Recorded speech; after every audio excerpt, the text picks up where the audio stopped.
যোৱা প্ৰথম নামটো কৈছে, নামটো নাজিতৰা গাভৰু জেং বিহু দল। আমাৰ জেং বিহু যোৱা এতিয়া 3 বছৰত ভৰি দিছে বুলি ক'ব লাগিব। তাৰপিছত ইয়াত প্ৰায় 18 গৰাকী ছোৱালী আছে। এইবাৰ আমি চোতাল বিহুৰ কথাটো ভবা নাই এতিয়ালৈকে, ষ্টেজ প্ৰগ্ৰেমে মাৰিম বুলি ভাবি থৈছোঁ। ক'ৰবাৰ পৰা যোগাযোগ হৈছে নেকি? ক'ৰবাৰ পৰা তেনেকৈ যোগাযোগ নাই। তোমালোকে সদায় ইয়াতে আখৰা কৰা? আমি ইয়াতে নমস্কাৰ। এইখিনিতে আমি নাজিতৰা গাভৰু জেং বিহু দলৰ তৰফৰ পৰা সকলো অসমবাসীলৈ আমি বহাগ বিহু লগ জনাইছোঁ। নাজিতৰা যুৱতী জেং বিহু এবাৰ 3য় বৰ্ষৰ আখৰা চলি আছে।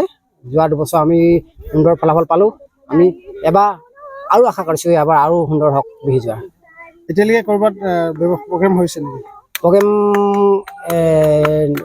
1 বহাগত লেঙেৰীত আমি নিমন্ত্ৰণ পাইছোঁ প্ৰদৰ্শন কৰিবৰ কাৰণে। লেঙেৰীত যিখন মুকলি বিহু পাতে তেওঁলোকে নিমন্ত্ৰণ জনাইছে।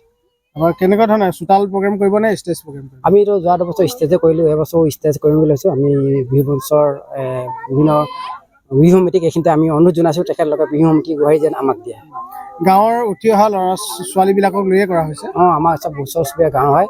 তাত আমাৰ চব বছৰ দূৰৰ পৰা অনা নাই, যিহেতু দূৰৰ পৰা আনিলে বহুত পইচা প্ৰব্লেম হয়। গতিকে আমি আমাৰ স্থানীয় লৈ আমি বিহু দলটি গঠন কৰিছোঁ। কিমান বছৰ হ'ল বিহু দলটি গঠন? এইবাৰতো 3য় বৰ্ষত ভৰ্তি হৈছে।